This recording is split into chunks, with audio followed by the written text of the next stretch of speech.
pala si Jason B. Midel sa MTV Magic. Ito nga pala si Edsel Brown the Magician. Itong gagawin mo to, pangalawa na to, no? Ano bang gagawin mo dyan? Panoorin na lang natin. Sige nga. Game.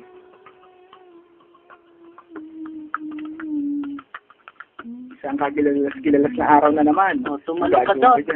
Siyempre naman, alam Ano nagawa yun? Tatalon lang, di mo pa magawa. Oh, Diba? Simple lang, yan. yan. Diba? Galing. Ano yung notebook doon? Isang simpleng mahi ka lang. Mahi Gusto ka kong paiwatig na una pa lang. Napakagaling mo naman. Yan, nakita mo na ang mga tambay. Oh, Papasikatan ko na naman sila. ng magic mo. At saka nandiyan nga pala tayo sa sikat na lugar ng Kawit. Santa Isabel. Ah, Yan, bago mga tambay ba yung mga yan? mga bagong tambay. Yan. Ayun. Gusto ko sanang turo ng isang tao pero may nagpresenta agad. Yan ay isang simpleng magic lang. Yung papasahin ko lang yung nasa isip niya. Sa pamamagitan ng drawing. Talikuran kami dyan. Talikuran ka yun. Parang ito-drawing niya. Oo, gano'n. Yan, binigyan ko siya ng isang papel. Yan. Sino ba yung bata na yan?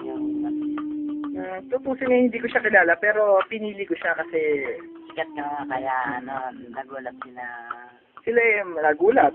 Siyempre, sikat na tayo. Edsel Brown, the magician ka ba naman? Diba? Sikat ka talaga. Yan naman. Yan, kita mo naman, talikuran, walang kadaya-daya. Oh, yeah. Ano yan? Isang sunflower yan, oh. May drawing siya dyan. Drawing. Natalikod ako dyan. Malabong magkaalaman kami. Sunflower. Yan. Hindi mabagal yung gagal siya mag-drawing pero kaya ko. Napasal itong Francis yan. Nabasa na ng isip mo yung drawing niya. Nabasa. Napakagaling talaga. Ayan. Habang naghihintay tayo ng sandali kasi tinatapos ko yung drawing ko. Ayan na. Ayan. Mali siya. Na. Sinabi ko sa mga tao dyan na malapit na. Ayan. Ba, nagulat yung isa na yun. Nagulat ka. Parehas yung sulat, ah. Oo. Ano nagawa yun? Siyempre, mind reader ako eh. Hindi lang magician, mind reader din. Napakagaling. Isa lang yan sa mga magic ko, pero marami tao. Oh, Sabi ko ulit, isa pa. Baka tsamba eh. Diba? Baka tsamba. Baka tsamba lang eh. Kaya yan pa, sabi ko isa pa. Ready. Drawing ko din siya ako magsulat. Ano bang susulatin niya na?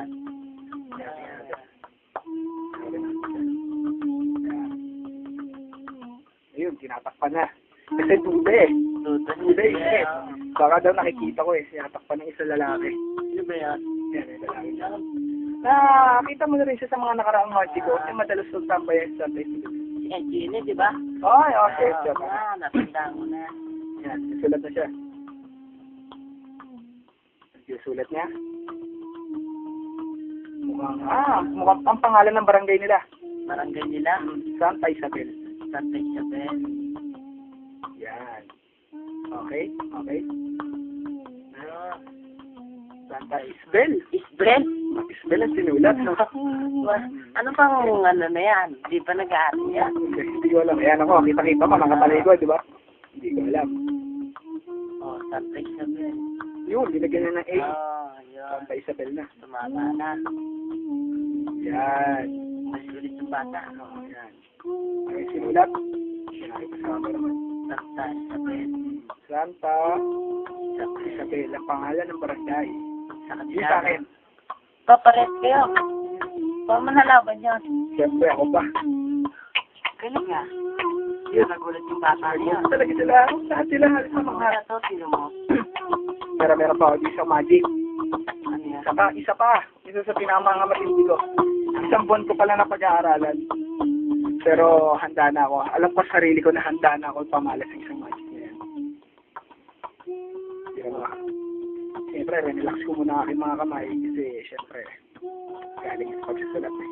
Parang isip pa, relax ko din. Ba't nakaganyan yung kamay mo? Yan ang handgun. Handgun? No, handgun ang tawag ko dyan. Yan. Ayun. Yun. Bakit Makita mo yun? nilagyan mo ng bala? Yan, pala yan. Invisible bullet. Yan, kinabi ko. Nice. Yan, ready na ako. Pinuto ko. Oh. Hindi naman Wala, galit. wala pa yan, pero natatakot na siya kasi alam nila magic ang tama katotohanan. Oh. Bakit? O, ba't mo nang pinatay yun? Siyempre, kaya ko pumatay. Kaya ko rin bubuhay. Kaya mo? Kaya ko! Panoorin mo. Patay yan. Patay talaga yan. Totoo lang. Pero pipilitin na magbuhay yan. Buhayin mo, baka Buhay ito. magulang. Patay yan. Sabi ko sa kanila patay yan. Hawakan ko lang yung isip niya. Tumayo ka. Oh, nabuhay nga. Nabuhay. Ano mo nagawa yun? Gulat na gulat lahat ng crowd. Sino mo, kala niya patay na siya, oh. Nagulat yung lahat. At yan na tapos sila yung aking magic. Next time na lang ulit.